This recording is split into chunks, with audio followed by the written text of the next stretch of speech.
পানিটা কোথা থেকে নিয়ে আসতেছি? আন্ডারগ্রাউন্ড থেকে, তাই না? আন্ডারগ্রাউন্ড ওয়াটারটাকে আমরা হচ্ছে আমাদের বাড়ির ছাদের যে পানির রিজার্ভিয়র আছে সেখানে তুলতেছি। তো সেজন্য যদি আমরা পানির প্রেশারটাকে ইনক্রিজ না করি তাহলে সেই পানিটা ওইখানে সেই ফোর্স দিয়ে আমরা তুলতে পারবো না। তাহলে এখানে দুইটা বিষয় আসতেছে যে পাম্পের কাজ কি, সে হচ্ছে প্রেসার এনার্জি অফ লিকুইড সেটাকে ইনক্রিজ করছে এবং লিফট করছে ওয়াটারটাকে from lower elevation to higher elevation. তাহলে এখানে মেইন কাজ এই দুটো, প্রেসার ক্রিয়েট এবং হচ্ছে supply liquid from lower to higher. তার চলে যায় পরের স্লাইডে। এখানে কি কারো কোনো কোশ্চেন আছে? নাই, ঠিক আছে। হ্যাঁ বলো। আচ্ছা, এটা হচ্ছে আমরা মূলত এখানে পড়বো সেন্ট্রিফিউগাল পাম্প সম্পর্কে। সেন্ট্রিফিউগাল শব্দটা আমি বলেছিলাম যে কিভাবে আসে এই শব্দ থেকে পাম্পের প্রিন্সিপাল, ওয়ার্কিং প্রিন্সিপালটা কেউ একজন বলতে পারবা আমি গত ক্লাসে কি বলেছিলাম?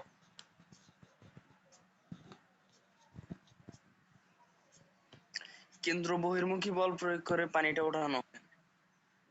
পানিটা ওঠানো হয় না, পানি সাক করার পরে সে কেন্দ্র বিমুখী বলের কারণে পানিটাকে সে আউটওয়ার্ডের দিকে থ্রো করে। মানে আমার ডিসচার্জ যেখানে হবে, আমি যেই জায়গায় পানিটা পৌঁছাতে চাচ্ছি সেই আউট লাইনের দিকে সে কেন্দ্র বিমুখী বল প্রয়োগ করে পানিটাকে থ্রো করে বা পানিটাকে ওই দিকে ধাবিত করে কেন্দ্র বিমুখী বলের কারণে। ঠিক আছে? তাহলে কি a centrifugal pump may be defined as one in which impeller rotating inside a close fitting case draws in liquid at the center। কথাগুলো বোঝার চেষ্টা করো যে একটা সেন্ট্রিফিউগাল পাম্প হচ্ছে এমন একটা পাম্প বা একটা আমি ডিভাইসই বলি, একটা মেকানিক্যাল ডিভাইস যার ভেতরে হচ্ছে কি একটা ইম্পিলার কি সেটা আমি বলেছিলাম। যাই হোক, এখন ধরে নাও যে একটা ইম্পিলার মানে একটা রোটেটিং কিছু যেটা ঘোরে, সেটা ঘুরবে একটা কিসের মধ্যে? আবদ্ধ একটা জায়গার মধ্যে। এবং সে কি করে? পানিটাকে তার প্রথমে সেন্টারে নিয়ে আসবে এবং সেই সেন্টার থেকে by the virtue of centrifugal force, কেন্দ্র বিমুখী ফোর্সের কারণে পানিটা কি করছে? Throw out liquid through an opening at the side of the casing. মানে একটা ডিসচার্জ, মানে একটা কি বলবো, ওপেনিং সাইড, যেটা মানে আমি যেখানে পানিটা যে রাস্তা দিয়ে বের করে দিতে চাচ্ছি বা আমার সোর্সের দিকে দিতে চাচ্ছি, সরি রিজার্ভিয়রের দিকে দিতে চাচ্ছি, সেখানে বের করে দেওয়ার যে মানে সে বের করে দিবে কেন্দ্র বিমুখী ফোর্স দ্বারা, ওই দিকে পানিটাকে ধাবিত করবে। তাহলে আমরা চলে যাই। আচ্ছা, এখানে একটা কথা আছে, সেটা হচ্ছে দেখো, sorry, the underlying hydraulic principle in the design of an impeller is the production of high velocity and the partial transformation of this velocity into pressure। এই জিনিসগুলো মাথায় রাখো, আমি পরবর্তীতে যখন ফিগার দ্বারা বোঝাবো তখন এই জিনিসগুলো আসবে, কিভাবে হাই ভেলোসিটিকে প্রেসারে কনভার্ট করা হচ্ছে। ম্যাম এখান থেকে কি ডেফিনিশন চাওয়া হবে? ডেফিনিশন চাওয়া হতে পারে, বা সেন্ট্রিফিউগাল পাম্পের ওয়ার্কিং প্রিন্সিপাল কি বা সেন্ট্রিফিউগাল পাম্পটা কি, যে কোনো ভাবে আসতে পারে। যদি তুমি প্রিন্সিপালটা বোঝো বা সেন্ট্রিফিউগাল পাম্পকে এক কথায় বুঝতে পারো, তাহলে তুমি যে কোনো ভাবে কোশ্চেনটা আসুক না কেন আমার মনে হয় অ্যান্সার লিখতে পারবা।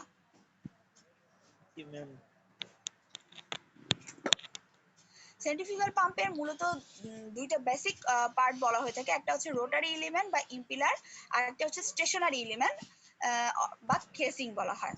তাহলে আমরা দেখি এটা কেমন ভাবে আসে।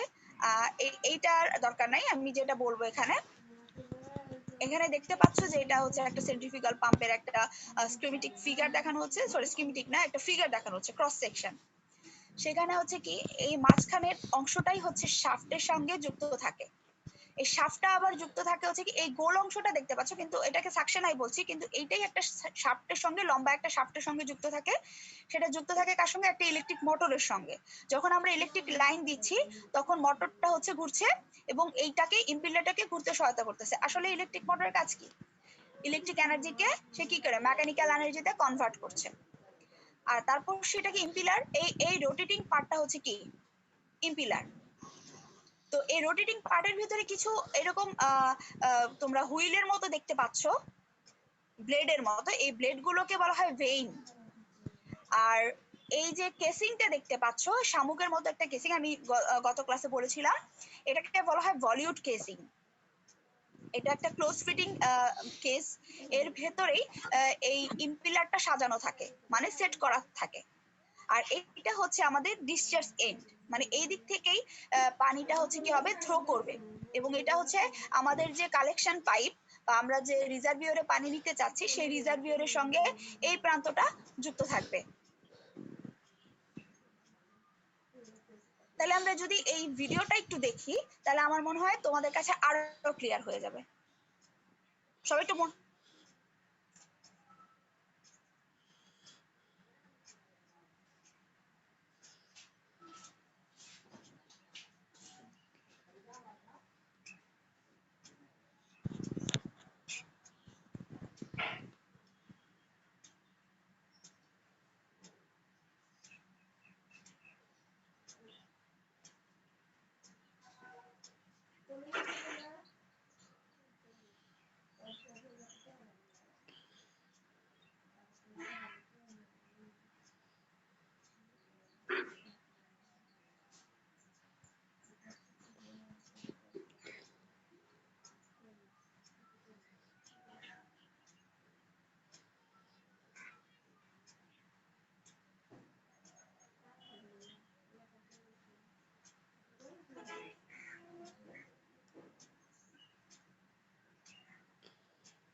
ওকে।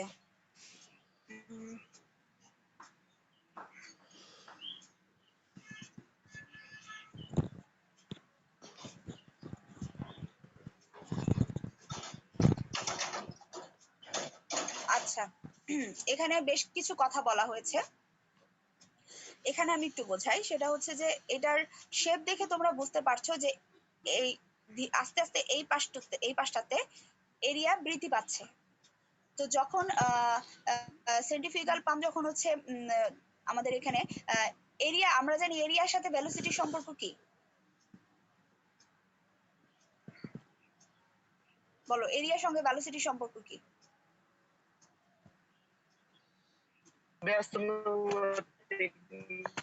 First relationship. হ্যাঁ, বিপরীত। আবার যখন তোমার এরিয়া যখন ভ্যালোসিটি কমে যাচ্ছে তখন তার সাথে প্রেসারের সম্পর্ক কি?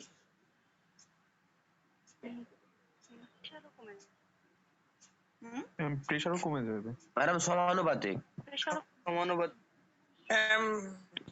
প্রেসার আর ভ্যালোসিটির সম্পর্ক কি? সমানুপাতিক ম্যাম। সমানুপাতিক ম্যাম, প্রেসার কমলে ভেলোসিটিও কমবে। প্রেসার কমলে ভ্যালোসিটি কমবে। আর প্রেসারের সঙ্গে এখানে হচ্ছে এরিয়া যখন বাড়তেছে তখন কি প্রেসার? ম্যাডাম এরিয়া বাড়লে প্রেসারটাও বাড়বে। না ম্যাডাম, এরিয়া বাড়লে প্রেসার বাড়বে? না না না ম্যাডাম, প্রেসার কমবে। ভেলোসিটি কমবে। কমবে কমবে। উল্টা পাল্টা করো না।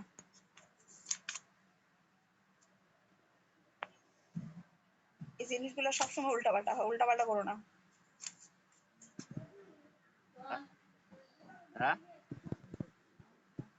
তোমার ক্লাস আছে, এইটা করি আমি যাই না। এই কে কথা বলে?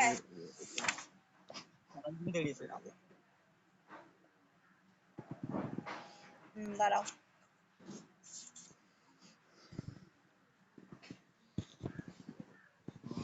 আচ্ছা, আসতেছি, দাঁড়াও।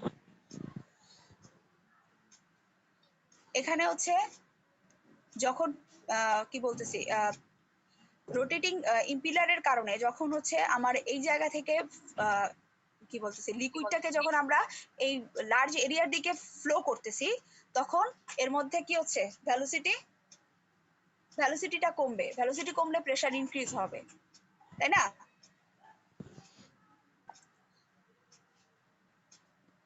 বুঝতে পারছো? ভ্যালোসিটি বাড়লে কি প্রেসার বাড়বে না? ভেলোসিটি বাড়লেই প্রেসার বাড়বে? ম্যাডাম প্রেসার বাড়লে ভেলোসিটি বাড়বে এরকম তো মনে হয়। প্রেসারের সাথে ভেলোসিটি সম্পর্ক সমানুপাতিক না ব্যস্তানুপাতিক? সমানুপাতিক। সমানুপাতিক হওয়ার কথা ম্যাম তো, কারণ সমানুপাতিক প্রেসার তো। মানে চাপটা বৃদ্ধি পাচ্ছে, মানে বলটা বৃদ্ধি পাচ্ছে নির্দিষ্ট এরিয়ায়। Ma'am P is equal to F by A, তাহলে তো F বৃদ্ধি পেলে P বৃদ্ধি পাওয়ারই কথা। এখানে কাইনেটিক এনার্জি আর ইয়ার ক্ষেত্রে চিন্তা করো, কাইনেটিক এনার্জি পটেনশিয়াল এনার্জির ক্ষেত্রে চিন্তা করো। P is equal to F by A 1 plus rho g half of P plus rho g h plus half rho v square is equal to C. এটা কি সূত্র ম্যাডাম? ম্যাম এটা কোনটা? করি তো না এই সূত্র। Pressure energy plus potential energy plus kinetic energy is equal to constant. এই সূত্র শোনো নাই কখনো? না ম্যাডাম। ম্যাম একটু স্লাইডে দেখান না। আচ্ছা, এটা স্লাইডে দেখাইতে হবে না। P plus rho g h plus half of rho v square is equal to C, এই সূত্র পড়ো নাই? না ম্যাম। না ম্যাম, না ম্যাম না ম্যাম পড়ি নাই। ছিল না এটা। এটা তো ছিল না। এটা ছিল না? না ম্যাম। ম্যাম আচ্ছা, আপনাদের সময় হয়তো বা ছিল। তাই রবি ম্যাম এটা হচ্ছে pressure energy plus kinetic energy plus potential energy is equal to constant.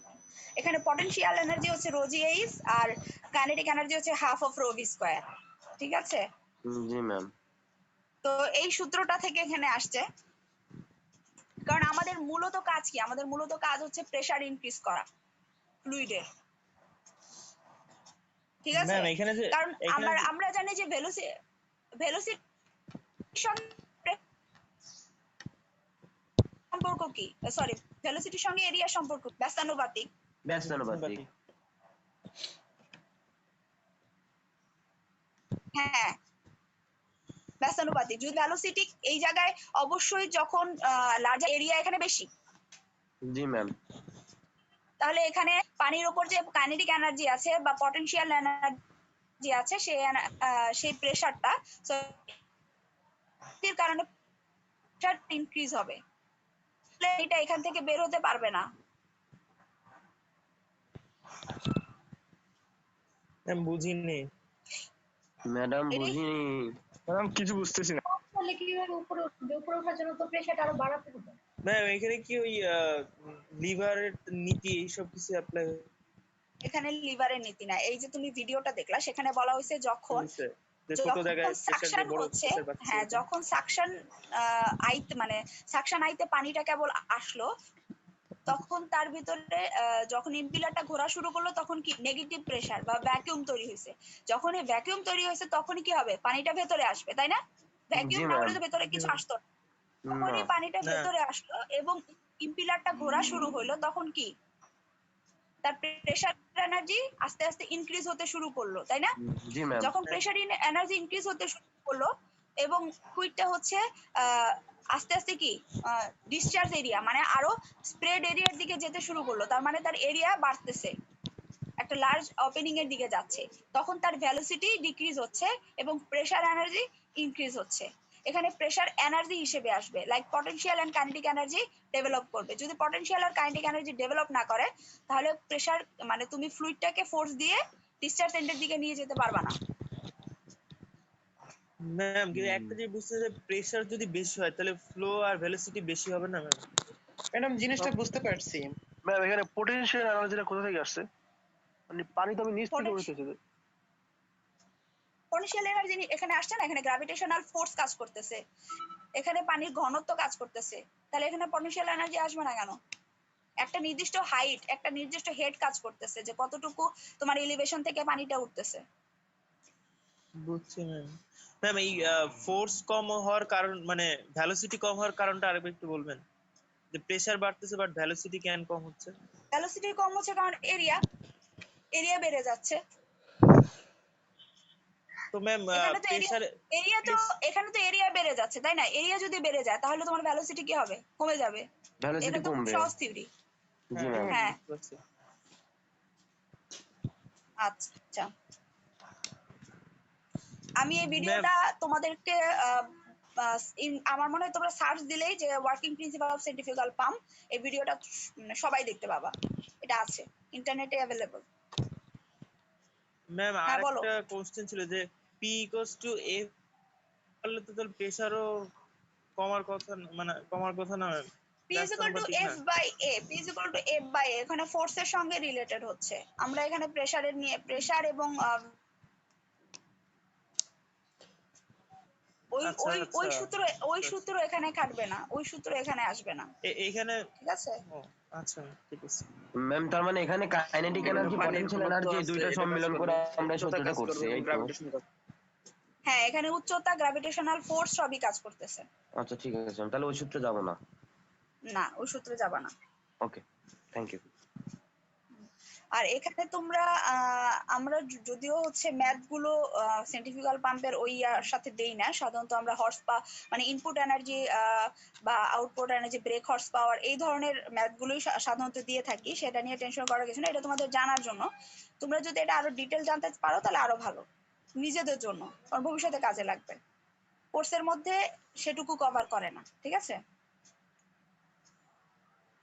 আচ্ছা তারপরেও আমি আবার যদি কোনো কোশ্চেন থাকে ক্লাসের শেষে 12টার পরে, যাদের কোশ্চেন থাকবে তারা তাদের সাথে আবার আলোচনা করবো। দরকার হলে ভিডিওটা আমরা আবার অন করে এটা আরো শুনবো, ঠিক আছে? ম্যাডাম এফপিএম কি আমাদের শুধু এই সেমিস্টারেই পড়তে হবে? হ্যাঁ এপিএম শুধু এই সেমিস্টারে পড়তে হবে। যাক ভালো হইলো। যাক বাঁচা গেল না।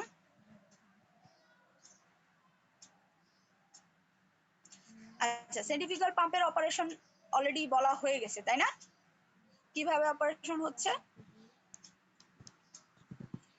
সাকশন আই থেকে যখন আমরা মোটরটাকে স্টার্ট করলাম, ইলেকট্রিক মোটরটাকে, তখন যখন ইম্পিলারটা ঘুরতে শুরু করলো তখন কি হবে, এখানে একটা নেগেটিভ প্রেসার তৈরি হয়, আমরা বলতে পারি ভ্যাকুয়াম। তখন হচ্ছে কি নেগেটিভ প্রেসারের কারণে পটেনশিয়াল এনার্জি এবং আমরা দেখলাম কাইনেটিক এনার্জিটা কমে যায়। তখনই হচ্ছে মানে অ্যাটমসফেরিক প্রেসার থেকে যে পানিটা, সে পানিটা চলে আসে সাকশন আইতে, এবং সাকশন আই থেকে পানিটা যখন ইম্পিলার রোটেট করছে, ঘুরছে, কারণ এটা শাফটের সঙ্গে যুক্ত, শাফটটাও ঘুরছে, এই ইম্পিলারটাও ঘুরছে, তখন কি হয় পানিটা by the virtue of centrifugal force centre থেকে এটা হচ্ছে কি কেন্দ্র বিমুখী বাইরের দিকে থ্রো আউট হচ্ছে, এবং যখন বাইরের দিকে থ্রো আউট হচ্ছে তখন একটা লার্জার ডিসচার্জ হেডের দিকে সে চলে আসছে বা ওপেনিং এর দিকে, তখন পানির ভেলোসিটিটা হ্রাস পাচ্ছে এবং প্রেসার হেড ইনক্রিজ করতেছে। যখন প্রেসার ইনক্রিজ করতেছে তখনই হচ্ছে এটা ডিসচার্জের দিকে সহজে মুভ করছে। এটা হচ্ছে যদি এক কথায় বলি বা খুব সহজভাবে বলি তাহলে এটা হচ্ছে এর ওয়ার্কিং প্রিন্সিপাল। আরেকটা জিনিস যেটা তোমরা আবার একটু বলবেন? আবার একটু বলবো। আচ্ছা বললাম যে যখন তুমি মোটরটা স্টার্ট করলা তখন এই যে ভিতরে যে একটা গোল অংশ দেখতে পাচ্ছ, এটা আসলে একটা শাফটের সঙ্গে যুক্ত। এটাকে এখানে সাকশন আই বলা হয়েছে কারণ আমরা এখানে শাফটটা দেখতে পাচ্ছি না। ভিডিওটা আমি যদি শেষে তোমাদের আরেকবার ফুল দেখাবো তখন সেটাও দেখতে পাবো যে কিভাবে পেছনে শাফটের সঙ্গে যুক্ত আছে। তো যখন মোটরটা স্টার্ট হলো তখন কি হলো, পানি চলে আসলো এখানে। কিভাবে চলে আসলো? কারণ এখানে একটা নেগেটিভ প্রেসার তৈরি হবে, যখন রিংটা ঘুরবে ভেতরে তো আর কিছু নেই, তখন এখানে একটা ভ্যাকুয়াম তৈরি হয়। ভ্যাকুয়ামটা ফিল আপ করার জন্য মানে এখানে তো আমাদের প্রেসারটা কম বাইরের প্রেসার থেকে, অ্যাটমসফেরিক প্রেসার থেকে, তখন অ্যাটমসফেরিক প্রেসারে থাকা যে পানি, যেটা আমাদের ওই নদী নালা খাল বিল যেটাই বলি, সেখান থেকে পানিটা চলে আসবে সাকশন আইতে, এবং সাকশন আইতে আসার পর সেটা সেন্টার থেকে ঘুরতে শুরু করবে, কারণ এটা একটা রোটেটিং কম্পোনেন্ট, এবং এই যে ব্লেড গুলো, সেই ব্লেড গুলোর ভাঁজে ভাঁজে পানিগুলো চলে যাবে, এবং by the virtue of centrifugal force মানে কেন্দ্র বিমুখী বলের কারণে সে পানিটা চলে যাবে কোথায়, কেজিং এর দিকে। কেজিং এর দিকে যাবে কারণ এই জায়গাটাতে পানির ভ্যালোসিটি কি ছিল, অনেক বেশি ছিল, কারণ এখানে এরিয়াটা ছিল সীমাবদ্ধ, তাই না? এবং যখন পানিটা চলে যাবে এইখানে তখন কি তার এরিয়া ইনক্রিজ করছে এবং তার ভ্যালোসিটিটা কমে যাবে। তখন কি হবে, তার মধ্যে যে প্রেসার হেড থাকবে সে প্রেসার হেড ইনক্রিজ হবে। প্রেসার হেড ইনক্রিজ হওয়ার কারণে প্রেসারের কারণে পানিটা কিন্তু ডিসচার্জ, মানে সে একটা ওপেনিং খুঁজবে যে ওপেনিং থেকে সে বের হয়ে যাবে। তো এটা হচ্ছে ডিসচার্জ হেড, এখান থেকে পানিটা বের হয়ে যাবে। এখানে আরেকটা কথা বলে রাখি, সেন্ট্রিফিউগাল পাম্প হচ্ছে পাম্পের মধ্যে সবচেয়ে দুর্বল পাম্প, কারণ সেন্ট্রিফিউগাল পাম্পের যে পানির ওয়াটার হেড, মানে এটাকে কি বলবো, যে সবচেয়ে কম হাইটের পানি তুলতে পারে সেন্ট্রিফিউগাল পাম্পের, এটা হচ্ছে লেস এফিসিয়েন্সি বা কার্যক্ষমতা অন্যান্য পাম্পের থেকে কম হয়, কারণ এর হেড কম হয়, ওয়াটার হেডটা কম থাকে। ঠিক আছে, এটা একটা বেসিক কোশ্চেন জানার যে তোমরা জেনে রাখো যে সেন্ট্রিফিউগাল পাম্প হচ্ছে সবচেয়ে দুর্বল অন্যান্য পাম্পদের থেকে। কারণের ওয়াটার হেড সবচেয়ে কম হয়। এটা হ্যাঁ বলো। তাহলে ম্যাম শক্তি বাসা মানে এটা বাড়িতে যদি যে দুর্বল হ্যাঁ বাসা পাম্প বাড়িতে হয় তাহলে স্ট্রং পাম্প গুলো শক্তিশালী পাম্পটা কোনগুলো? কোনটা? বাসায় পানি তোলা হয় কি পাম্প দিয়ে তোমাদের? সাবমার্সিবল। সাবমার্জিবল পাম্প। এই সাবমার্জিবল পাম্প গুলো হচ্ছে এগুলোর মানে হেড অনেক বেশি থাকে। হেড বেশি না থাকলে সে আন্ডারগ্রাউন্ড থেকে অত উঁচুতে পানি কিভাবে তোলে? ম্যাম এইটা কি শুধু কার ইঞ্জিন এসবে ইউজ করা হয়? সেন্ট্রিফিউগাল পাম্প আসলে ইরিগেশন পারপাসে বেশি ব্যবহার করা হয়। ছোট সাইজের পাম্প মানে ওয়ার্কলোড কম থাকে, যেহেতু তুমি হচ্ছে তোমার পার্শ্ববর্তী পুকুর, নদী, নালা, খালবিল থেকে পানিটা কালেক্ট করতে পারছো এবং তুমি যে এলিভেশনে পৌঁছাবা সেই এলিভেশনটা খুব বেশি উঁচু না, সেই সমস্ত ক্ষেত্রে এটা লো কস্ট, ইফিসিয়েন্সি কম হলেও তোমার যে স্মল পারপাস সেটা সে খুব সহজে ফুলফিল করতে পারছে। এই জন্য সেন্ট্রিফিউগাল পাম্পগুলো মূলত এই ধরনের সারফেস ইরিগেশনের কাজে ব্যবহার করা হয়ে থাকে, যে এক জায়গা থেকে আরেক জায়গায় পানি লিফট করার কাজে। সাবমার্সিবল পাম্পও ব্যবহার করা হয়। কুলিং সিস্টেমে কি এটা ইউজ করে? কুলিং সিস্টেমে সেন্ট্রিফিউগাল পাম্প ওখানে আলাদা পাম্প থাকে তো। না একটা দেখেছিলাম যে ওয়াটার কুলিং এর ক্ষেত্রে সেন্ট্রিফিউগাল।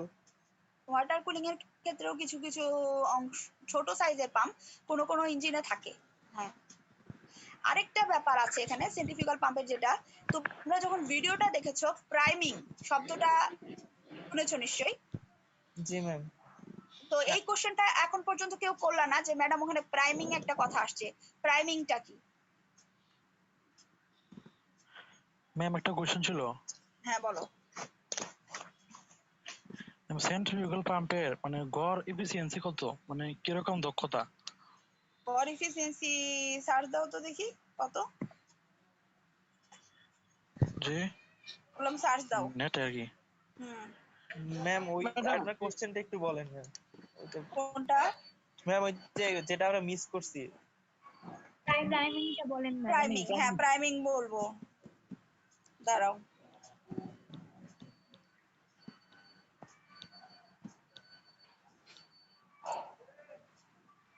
তুমি বের করছো ওইটা কত এফিসিয়েন্সি? ওয়াটার হিটার ব্যাপারটা আরেকবার একটু বলেন তো। ওয়াটার হেডের কোনটা? ওয়াটার ওয়াটার হেড বলতে আসলে বোঝানো হয়েছে পানির কত উচ্চতায় তুলবো। ও আচ্ছা ম্যাডাম। এই প্রেসারটা সেন্ট্রিফিউগাল পাম্প কতটুকু ডেভেলপ করতে পারবে। বললাম সেন্ট্রিফিউগাল পাম্পের তুলনায় অন্যান্য পাম্পগুলো সেই প্রেসার হেড ডেভেলপ করার ক্যাপাসিটি বা ইফিসিয়েন্সি অনেক বেশি থাকে, যেটা সেন্ট্রিফিউগাল পাম্পের অনেক কম। Okay madam. ম্যাম একটা কোশ্চেন ছিল। সেন্ট্রিফিউগাল পাম্পের ক্ষেত্রে হ্যাঁ বলো। ম্যাম ইম্পিলারটা কোন দিকে ঘুরবে, অ্যান্টি ক্লক নাকি ক্লক? এটা কি নির্দিষ্ট কোনো নিয়ম আছে ক্লকওয়াইজ মনে হয়, নাকি স্ট্রাকচারের উপরে ডিপেন্ড করবে? এটা স্ট্রাকচারের উপর ডিপেন্ড করবে, যেভাবে স্ট্রাকচার করা থাকে এন্টি ক্লকওয়াইজ করে আসলে। জি ম্যাম। যে কোনো মোটরই দক্ষতা হচ্ছে 75 থেকে 93%। 75 থেকে 93%। 93%। আচ্ছা, আবার কিন্তু ম্যাম আমরা যে মানে খেতে খামারে যে পানিতে যে মেশিন দেয়া, ওই মেশিনগুলো তো ডান দিকে ঘোরায়, মানে ক্লকওয়াইজে ঘোরায়। যখন যে ই করে না স্টার্ট দেয় তখন তো ডান দিকে ঘোরায়, মানে ক্লকওয়াইজে ঘোরায়। তাহলে ইমপ্লান্টটা মানে অ্যান্টি ক্লকওয়াইজ কিভাবে করবো? স্টার্ট দেওয়ার সময় ওই হ্যান্ডেলের মাধ্যমে যে স্টার্ট দেয় সেটা বলতেছো? হ্যাঁ হ্যান্ডেলের মাধ্যমে, ওটা তো ডান দিক দিয়ে ঘুমায়। হ্যাঁ হ্যাঁ ডান দিকে। ডান দিকে ঘোরায় শিওর তো? হ্যাঁ হ্যাঁ। আচ্ছা ম্যাম তোমাদের এটা তাহলে বাসাবাড়ির ফ্যানগুলো তো ক্লকওয়াইজ ঘোরে। বাসাবাড়িতে ফ্যানগুলো যে আছে এটা ওগুলো মাথায় রাখ।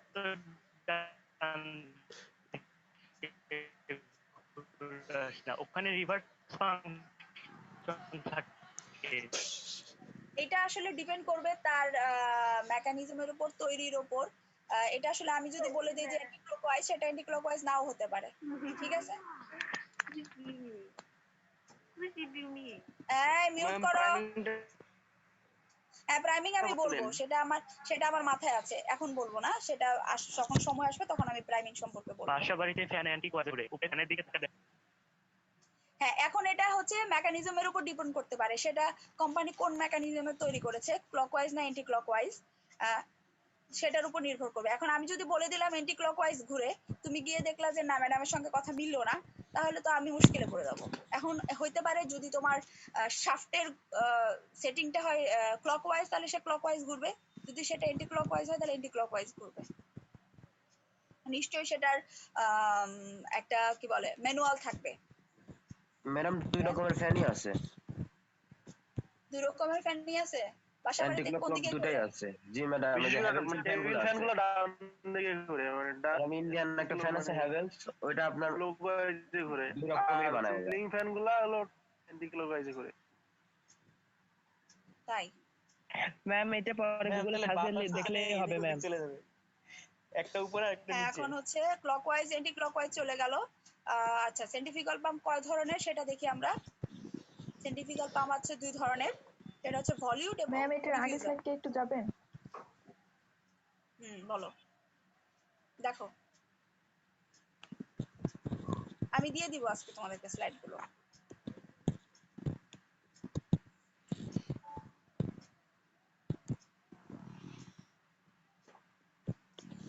যেটা তোমাদের এতক্ষণ বললাম সেটা হচ্ছে এখানে, সেটা আমি লিখে দিছি যাতে তোমাদের সুবিধা হয়। The liquid passes into the casing where the high velocity is reduced and converted into pressure, and water is pumped through the discharge pipe.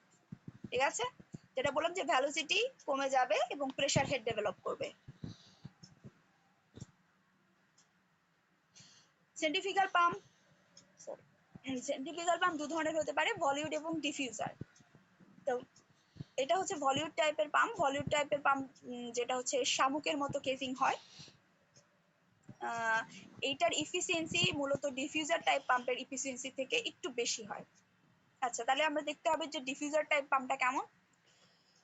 Diffuser type pump হচ্ছে এরকম, যেখানে কেজিং এর চারপাশে দেখতে পাচ্ছ প্রায় যে এরিয়াটা সেটা হচ্ছে চারপাশেই সমান থাকে, এবং এখানে যেটা এক্সট্রা ব্যবহার করা হয় সেটা হচ্ছে এখানে দেখো যে ডিফিউজার লেখা আছে, যে ইম্পিলারের পাশে অ্যানাদার সেট অফ ব্লেড ব্যবহার করা হচ্ছে, অ্যানাদার সেট অফ বা অ্যানাদার সিরিজ অফ ব্লেড, এটাকে বলা হয় ডিফিউজার।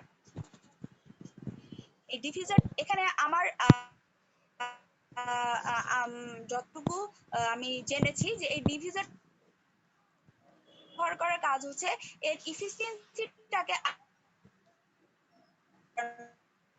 কারণ এখানে যেহেতু আমাদের প্রেসার, সেই প্রেসার হেডটা ডেভেলপ করবে, সেই প্রেসার হেডটাকে আরেকটু কি বলবে ইফিশিয়েন্ট করার জন্য এখানে আবার আলাদা একটা স্ট্রাকচার ব্যবহার করা হয়েছে ডিফিউজার টাইপ। এই দুটো আসলে পাম্প মূলত একই রকম, খুব সামান্যই পার্থক্য আছে এদের, এবং এই ধরনের পাম্প আসলে যে একই রকম পারপাসে ব্যবহার করা, খুব বেশি যে ডিফারেন্ট তা না, তবে ভলিউট টাইপ পাম্পটাই বেশি ব্যবহার করা হয়ে থাকে, বেশি দেখা যায়। আচ্ছা, এখানে আমরা একটা ডিফারেন্স দেখি যে ভলিউট এবং ডিফিউজার পাম্পের কি পার্থক্য। ভলিউট পাম্পে কোনো ডিফিউজার থাকবে না অবভিয়াসলি, যেটা ডিফিউজার পাম্পে আছে। ইম্পিলার সেমি ওপেন টাইপ থাকে, আর এখানে ইম্পিলার ক্লোজ টাইপ। এটা হচ্ছে একটা পার্থক্য, ভলিউট টাইপে সেমি ওপেন থাকবে আর এখানে ক্লোজ, এখানে সেমি ওপেন নাও থাকতে পারে। এটা বিভিন্ন রকমের ইম্পিলার সেটিংস থাকে।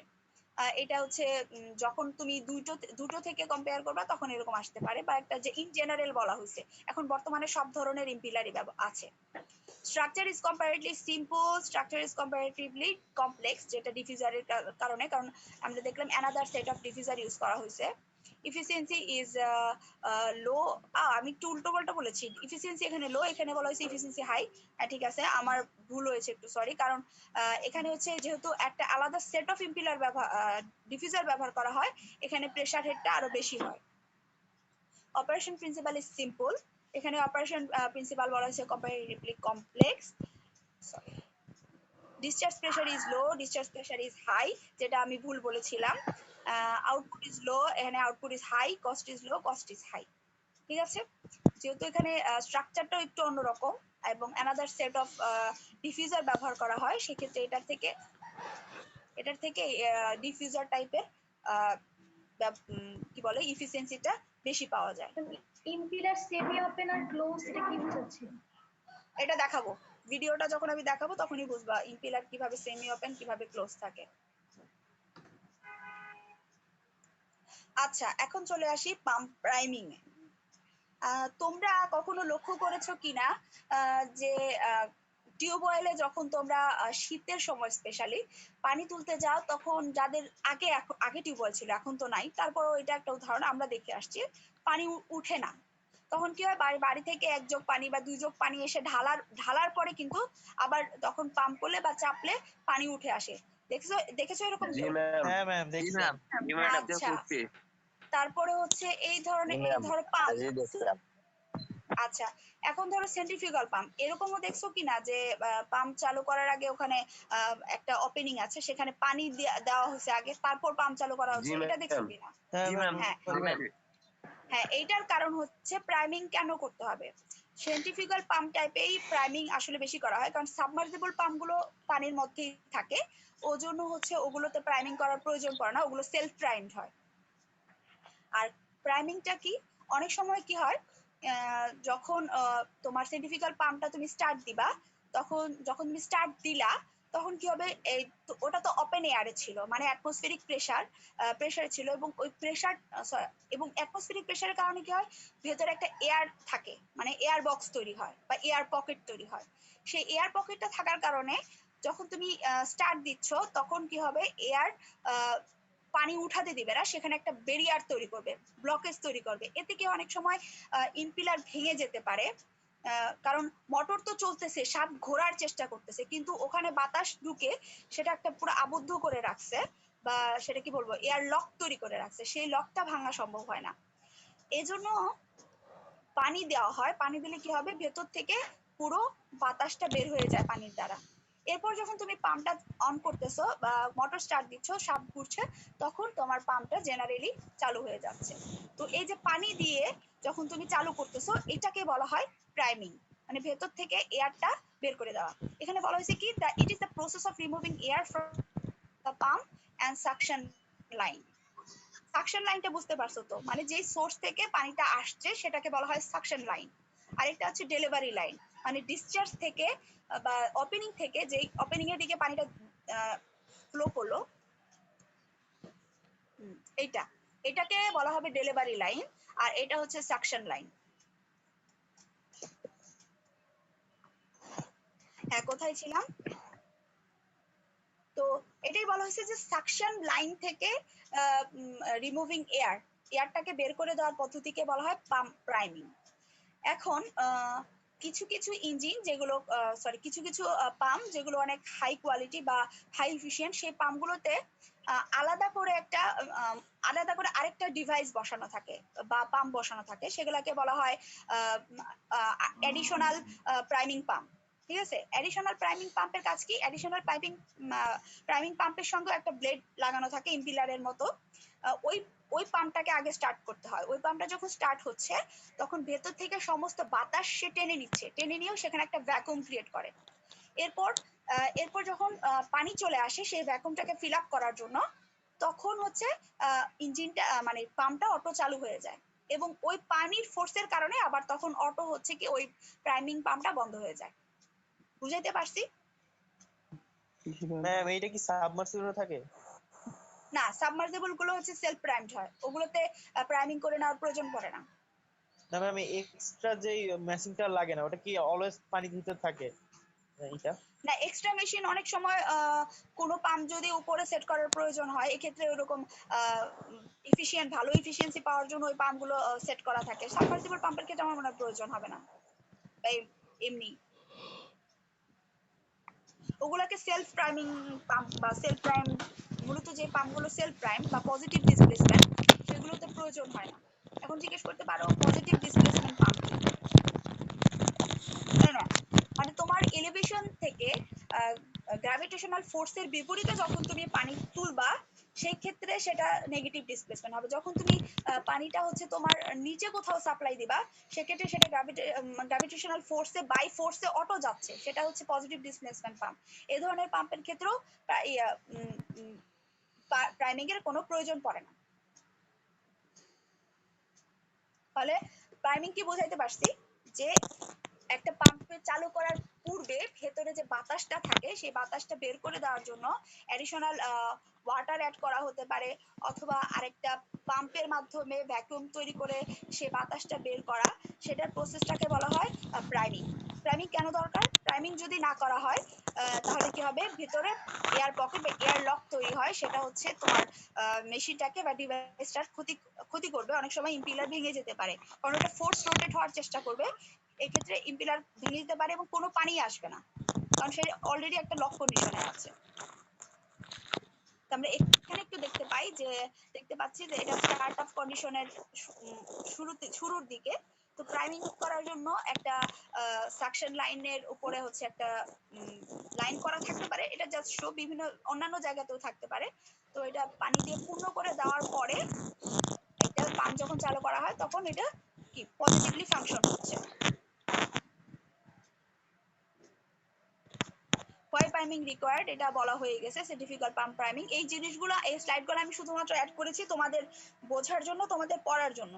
আর ডিসকাস করলে সেটা খুব অল্প সময় অল্প ভাষায় বলে দেওয়া যায়। আচ্ছা, আজকে কিছু টার্মিনোলজি আমরা জানবো, সেগুলো হচ্ছে স্ট্যাটিক সাকশন লিফট। টার্মগুলো খুব ভালো করে খেয়াল করো। স্ট্যাটিক সাকশন লিফটটা কি? It is the vertical distance between the water level and the center line of the pump. কি বলছি? Vertical distance between the water level and the center line of the pump. এটা হচ্ছে water level, আর এটা হচ্ছে যদি আমি পাম্পের centre line ধরি, তাহলে এই ডিসটেন্সটাকে আমরা কি বলবো? Static suction lift. ঠিক আছে, এবার টোটাল সাকশন লিফটটা কি? It is the sum of static suction lift and the losses due to friction in the suction pipe and fittings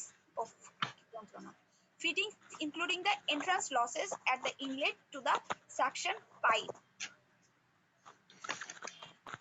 শুনতে পাচ্ছ সবাই?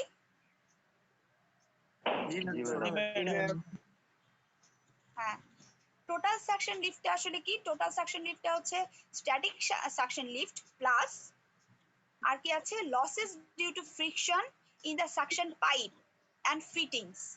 এই দুটো কি জিনিস? Losses due to friction in the suction pipe, এটা আসলে খুবই নগণ্য। এটা কিভাবে ধরি? আমরা যখন পাইপের ভেতর দিয়ে যখন ওয়াটার ফ্লো হচ্ছে, তখন ওয়াটারটা হচ্ছে আসলে আমরা জানি ওয়াটার ফ্লো কয় ধরনের হয়, জানো কেউ? টার্বুলেন্ট আর লেমিনার, এই দুইটা শব্দ শুনেছো? না ম্যাম। আচ্ছা, হ্যাঁ, হ্যাঁ, এটা বাংলা টার্ম অবশ্যই শুনছো। কে যেন বলছো, শুনছি ম্যাম, সে বলো তো একটু। দিকে যাওয়াকে প্রোটোরেখা বলে। একটা মেয়ের কথা শুনছি, সে বলছে সে এই টার্মগুলো জানে। বলো দেখি, লেমিনার ফ্লো আর টার্বুলেন্ট ফ্লো কি? যদি ওয়াটার ফ্লোটা একদম সোজা হয় আর যদি কোনো বাধা না পায়, তখন একদম সোজা মানে লাইনগুলো একদম সোজা সোজা থাকে, তখন সেটাকে লেমিনার বলে। আর যদি কোনো বাধার কারণে সেটা লাইন আঁকা বাঁকা হয়ে যায়, সেটাকে টার্বুলেন্স বলা হয়। টার্বুলেন্স হয় মানে সেখানে ফ্রিকশন হয়। আর যখন সে লেমিনারলি চলে, তার মানে সেটা হচ্ছে স্থির গতি বলবো না, মানে তার রেগুলার যে ফ্লো, রেগুলার যে গতি, সেখানে কোনো ফ্রিকশন হবে না। পানির যে অণুগুলো সেগুলো হচ্ছে একটা অপরটার সাথে ফ্রিকশনে যাবে না। কিন্তু টার্বুলেন্স যখন থাকবে, মানে তোমার পাইপলাইনের মধ্যে অনেকগুলো বাঁকা আছে, পাইপলাইনের বডি যেটা ভেতরের বডি সেটা রাফ, এরকম ক্ষেত্রে কি হবে? ফ্লোটা হবে টার্বুলেন্স। ঠিক আছে, টার্বুলেন্ট ফ্লো। তো টার্বুলেন্ট ফ্লো সাধারণত বাসাবাড়ির যে লাইনগুলো, এগুলোর যে ফিটিংস গুলো, সেই ফিটিংস গুলো কি হয়? আঁকা বাঁকা হয়, একটু পরপর জয়েন্ট থাকে। আবার যখন লম্বা লাইনটা থাকে তখন ঠিক আছে, সেখানে লেমিনার ফ্লো হচ্ছে। কিন্তু তুমি সেখানে তোমার দুইটাই আসতে পারে, টার্বুলেন্সও হতে পারে, লেমিনারও হতে পারে। এক্ষেত্রে বলা হয় যে যখন পানির কণাগুলো পাইপের সঙ্গে ফ্রিকশনে যায়, হাই স্পিডে, হ্যাঁ, স্পিডেরও একটা ব্যাপার আছে। হ্যাঁ, হাই স্পিডেরও একটা ব্যাপার আছে। বলছিলাম আমি কেবলই যে স্পিডেরও একটা ব্যাপার আছে। যখন তোমার ভেলোসিটি বেশি থাকবে, তখন হচ্ছে কণাগুলো একটা আরেকটার সাথে ফ্রিকশনে যাবে এবং পাইপের বডির সঙ্গে ফ্রিকশনে যাবে, তখন বলা হয় যে অনেক সময় হিটেড হয়ে যেতে পারে, সেখানে কিছু ব্যাপার তৈরি হতে পারে, কিছু লস হতে পারে, ফ্রিকশনের কারণে কিছু লস হয়, এগুলোকে বলা হয় যে friction loss in suction pipe. আর ফিটিংস হচ্ছে অনেক সময় বেন্ড থাকতে পারে, বেন্ডের কারণে তুমি যে পরিমাণ আশা করছো ডিসচার্জ হবে সেই পরিমাণ ডিসচার্জ হলো না, সেই পরিমাণ পানি আসলো না, এই ধরনের কিছু লস সেটা আসবে কি টোটাল সাকশন লিফটের মাঝে।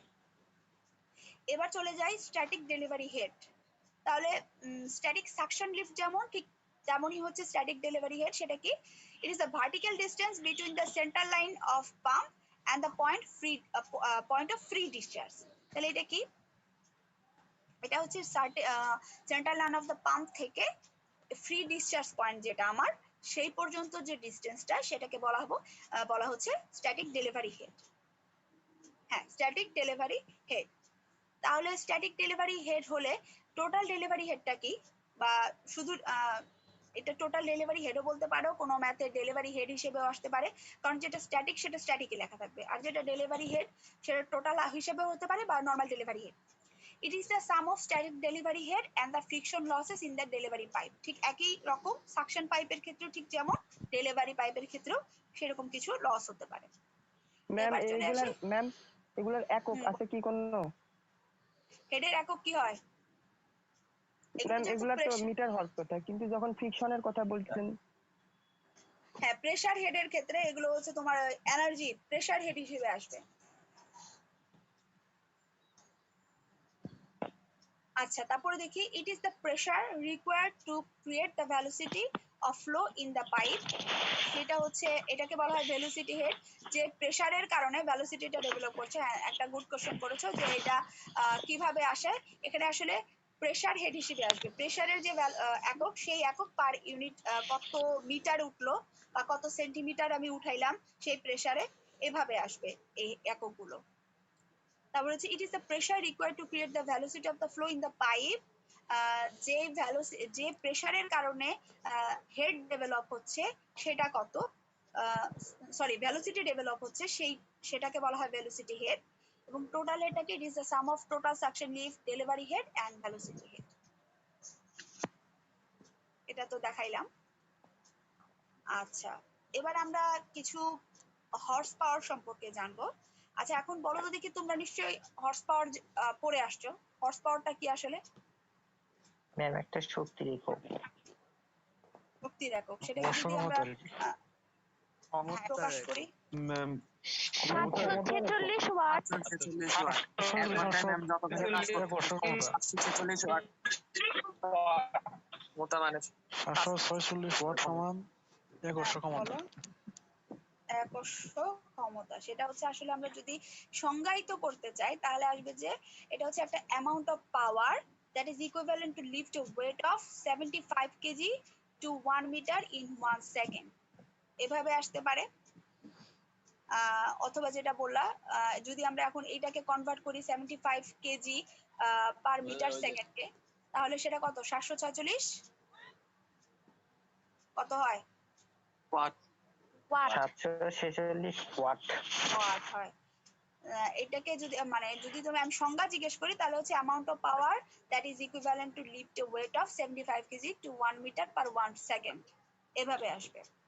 তো এই পাম্পের সঙ্গে আছে রিলেটেড কিছু হর্স পাওয়ার। সেগুলো কি?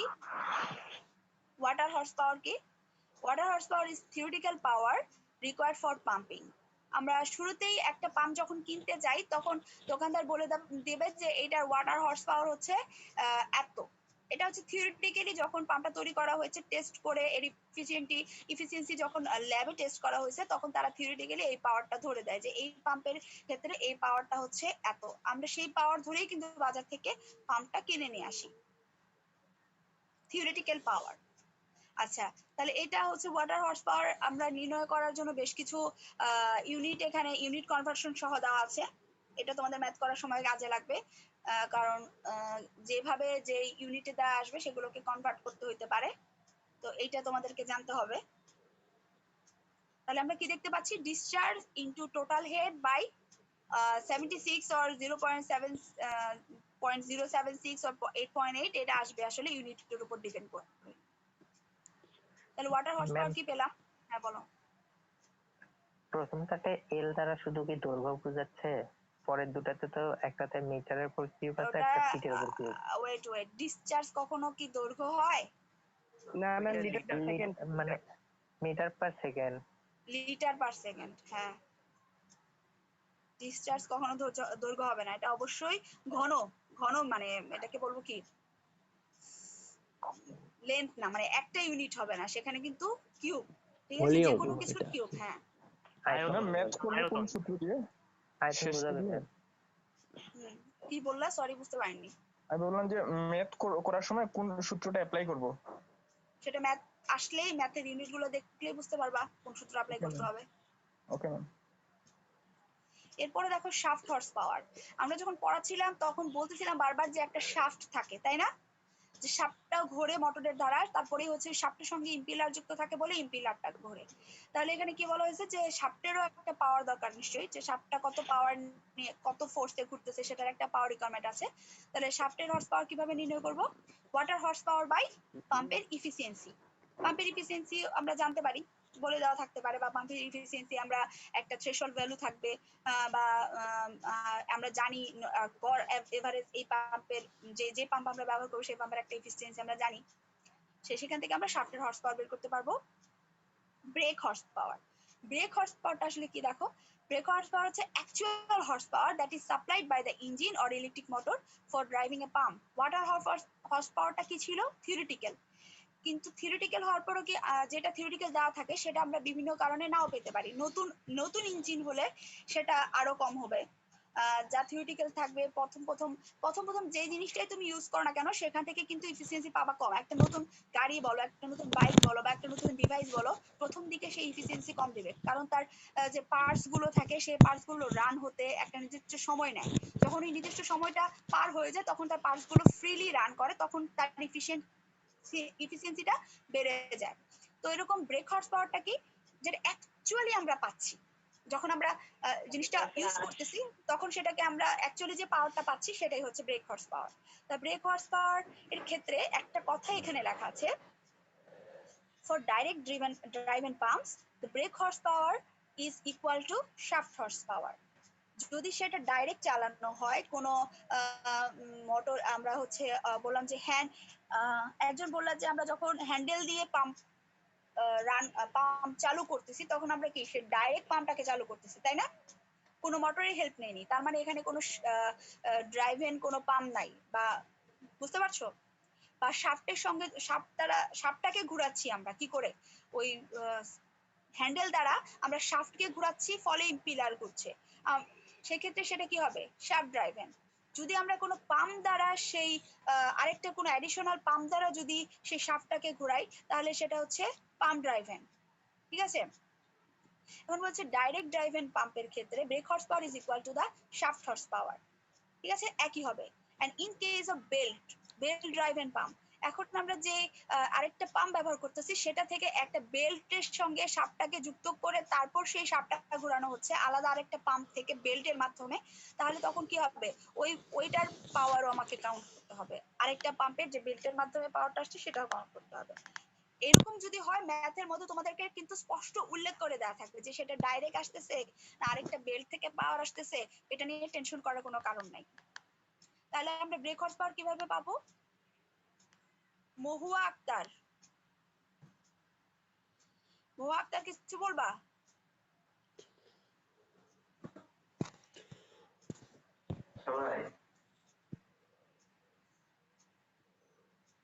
আচ্ছা,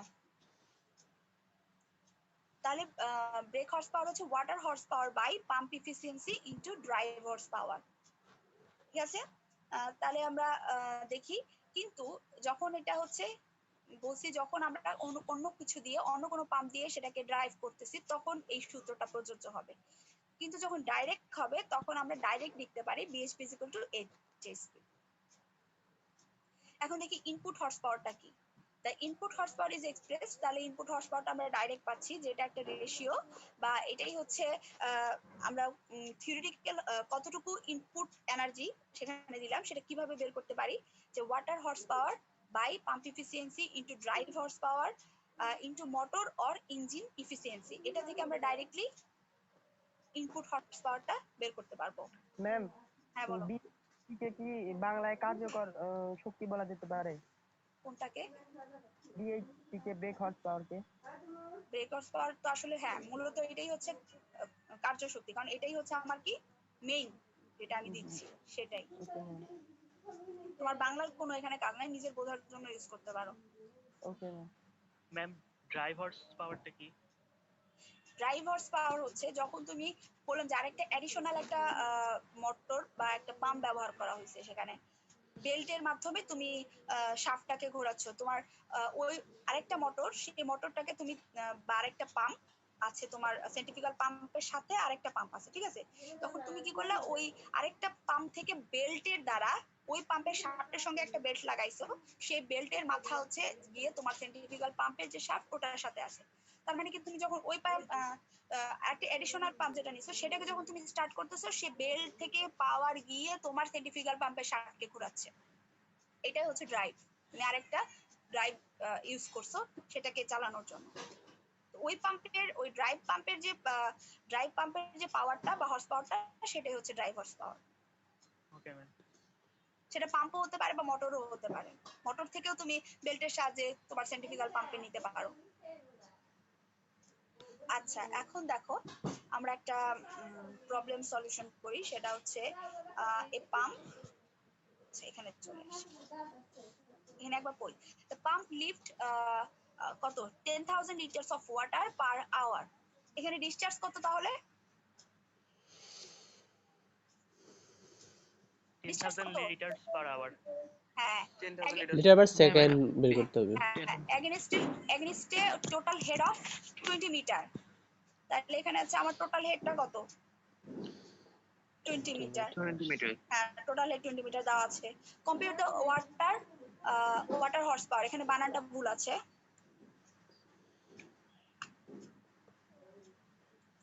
হর্স বানান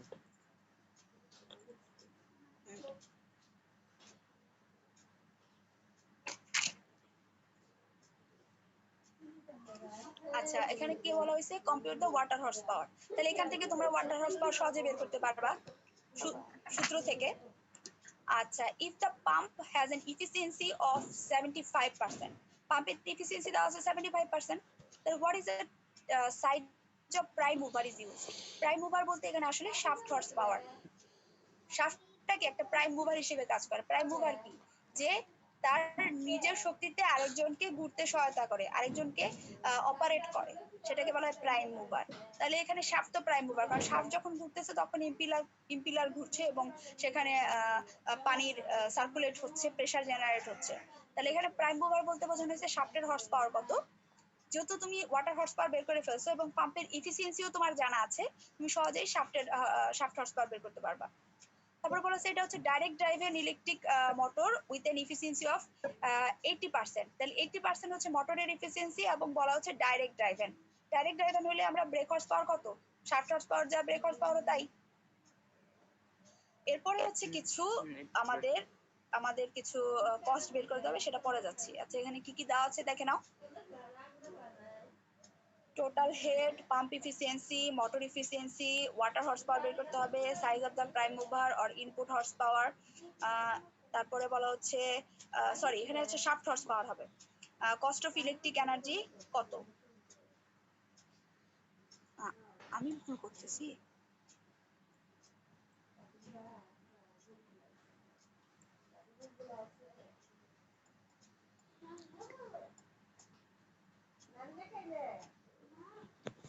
ইনপুট হর্স পাওয়ারটা অন্য কারণে বের করব, এই জায়গাটাতে আমি একটু গন্ডগোল করেছি, শাফট হর্স পাওয়ারটা আমাদের লাগবে।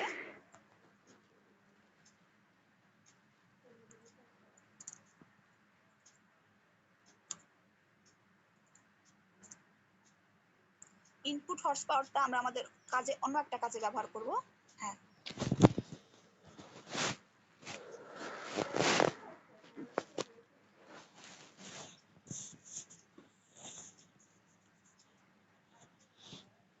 ঠিক আছে, এবার চলে যাই ম্যাথে।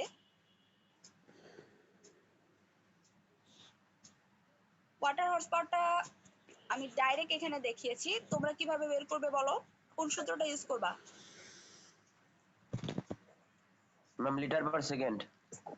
লিটার পার সেকেন্ড এবং হেড দেওয়া আছে মিটারে, তাহলে আমরা ডাইরেক্ট প্রথম সূত্রটা থেকে বের করতে পারবো, তাই না? জি ম্যাম। আচ্ছা, তারপর shaft horse power, water madam horse power by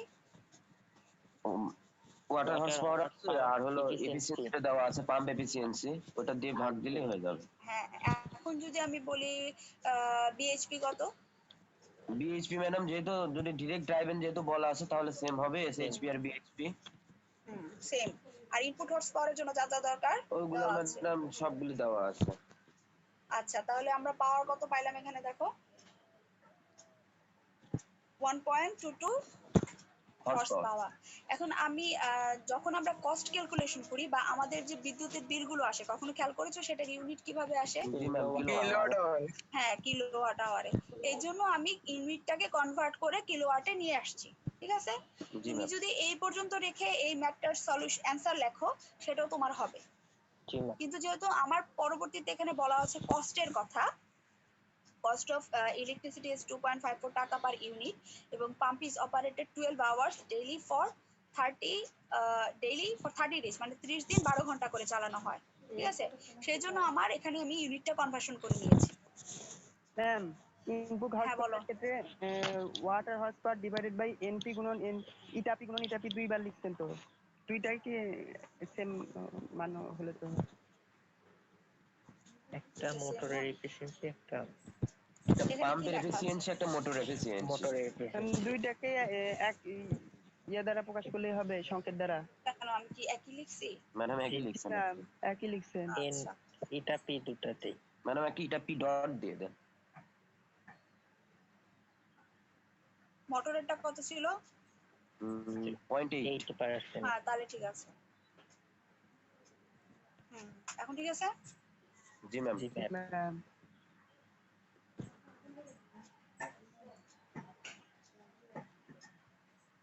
আচ্ছা, এবার দেখি টোটাল এনার্জি কনসাম্পশন।